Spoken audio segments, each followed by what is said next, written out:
Hello guys, so నేను ఇప్పుడు ఉన్నది మన ఒక పాడేరు సమీపంలో ఉన్న మోదకొండమ్మ జాతర దగ్గర అయితే ఉన్నాను. సో ఇందులో అయితే నాకు బెస్ట్ మెమరీ ఏంటో చెప్పను. సో ఈ వీడియో పూర్తి వరకు చూడండి చెప్తాను. అలాగే కొత్తగా చూస్తుంటే లైక్ కొట్టి సబ్స్క్రైబ్ చేసుకోండి మన ఒక అరకు ఛానల్ ని. చోడవరంలో అయితే ఎండకి తట్టుకోలేకపోయాము, కానీ చోడవరం నుంచి పాడేరు ఘాటి ఎక్కాక అయితే మొత్తానికి అమ్మవారి టెంపుల్ అయితే దాటాక వర్షం అయితే గట్టిగా పడిపోయింది. ఏదోలాగా మనం అయితే జీప్ లో తడుచుకుని మొత్తానికి పాడేరు అయితే రీచ్ అయిపోయాము. సో అలా కాస్త వెయిట్ చేస్తే అయితే లైట్ గా వర్షం అయితే తగ్గిందనమాట. సో తగ్గితే మేము ఊరుకుంటామా, సో తిరగడం మొదలు పెట్టాం. ఇక్కడైతే చూసుకోవచ్చు డాన్స్ ప్రోగ్రామ్ జరిగే స్టేజ్ మొత్తం అయితే తారపలతో అయితే కప్పేశారు. ఫైనల్ గా మనం అయితే గ్రౌండ్ లోకి అయితే వచ్చేసాము. సో గ్రౌండ్ లోకి వస్తేనేమో ఇక్కడైతే జాయింట్ వీల్స్ అయితే ఉన్నాయి. సో నైట్ కి ఎలా అయినా ఎక్కాలనుకున్నాము. జాయింట్ వీల్ ఎక్కడమేమో కానీ వర్షం అయితే ఇంకా కాస్త ఎక్కువ అయింది. చాలా సంవత్సరానికి మళ్ళీ మన ఒక గవర్నమెంట్ జూనియర్ కాలేజ్ లో అయితే అడుగు పెట్టాల్సి వచ్చింది, ఎందుకంటే గట్టిగా వర్షం పడుతుంది కావున. ఈ యొక్క కాలేజ్ లోపలికి వచ్చాక అయితే నా ఒక్క మెమరీస్ అయితే మొత్తం అయితే గుర్తుకొచ్చాయి. సో ఇదైతే మన బాయ్స్ హాస్టల్ అన్నమాట. మనం ముందుగా ఇక్కడే చదువుకున్నాం కావున. సో ఇదైతే కొత్తగా బిల్డింగ్ కట్టారు. సో ఇక్కడైతే చూసుకోవచ్చు, ఇదైతే మన గ్రౌండ్ అన్నమాట.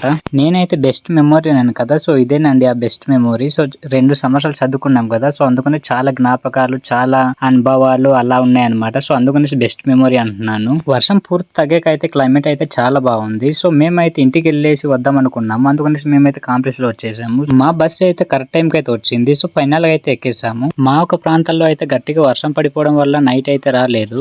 సో ఇది గైస్ ఈ రోజు వీడియోస్. నచ్చితే లైక్ చేసి సబ్స్క్రైబ్ చేసి సపోర్ట్ చేయండి. Thank you.